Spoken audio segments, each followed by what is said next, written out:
మీరందరూ కూడా బయట వాళ్ళు వచ్చి చేస్తున్నారు. బయట వచ్చిన వాళ్ళు అంత తొందరగా వాళ్ళకి తెలుగు రాదు, ఎందుకంటే మనం కూడా పోయినప్పుడు చూస్తున్నాను. పీపుల్ ఆర్ కంప్లైనింగ్, తెలిసిన వాళ్ళు ఇదంతా చేస్తున్నారు అనేది నేను చెప్తున్నాను. మీరు మానుకోకపోతే చాలా అంటే చాలా కష్టపడాల్సి వస్తుంది, చాలా ఇబ్బంది పడతారు వాళ్ళు. ఎందుకంటే ఇప్పుడు అమ్మ చెప్పినట్లు వేరే వాళ్ళు చెప్పినట్లు ఏదో వాళ్ళు ప్రేమంతోనే ఇస్తేనే తీసుకోవాలి, కానీ మీరు పోయి వాళ్ళ దగ్గర దౌర్జన్యం వాళ్ళు మళ్ళీ వాళ్ళ ఇంటి ముందు మార్చడము.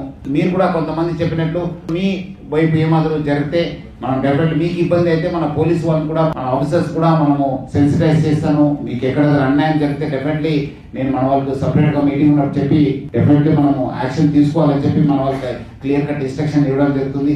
మేజర్ గా ట్రాన్స్జెండర్ పోర్టల్లో అంటే మనకు ఐడి కార్డ్ ఇష్యూ చేయడానికి government of India ministry of social justice and empowerment వారు ఇచ్చినటువంటి ట్రాన్స్జెండర్ వెబ్ పోర్టల్లో వీళ్ళందరికీ ఎవరైతే ట్రాన్స్జెండర్ గా గుర్తించబడతారో వాళ్ళందరినీ కూడా అందులో రిజిస్టర్ చేసుకోమని చెప్పారు. సో దానివల్ల వాళ్ళకి ID cards government of India నుంచి మన జిల్లా కలెక్టర్ గారి ఆధ్వర్యంలో ఇష్యూ చేయడం జరుగుతుంది.